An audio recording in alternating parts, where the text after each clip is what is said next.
WYMT's Alex Casper-Peak saw the damage firsthand earlier today, and she joins us now live from Johnson County. Alex?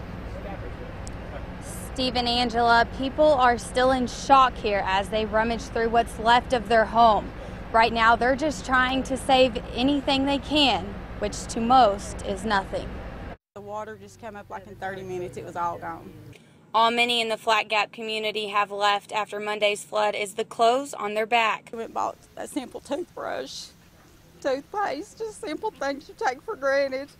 You know, we had to go buy that just now, and it's just heartbreaking to have to walk in Walmart or wherever and just buy a toothbrush and be glad you have a toothbrush. Glenna Estep says it didn't take long for the rain to destroy her neighborhood. The rain started pouring, and I looked out at our creek because this creek usually gets up like to its banks, and it was like probably knee deep then. And like in 20 minutes, I looked back out the window, and it was under our trailer coming around the front. That's when Estep and her husband got in the car and left.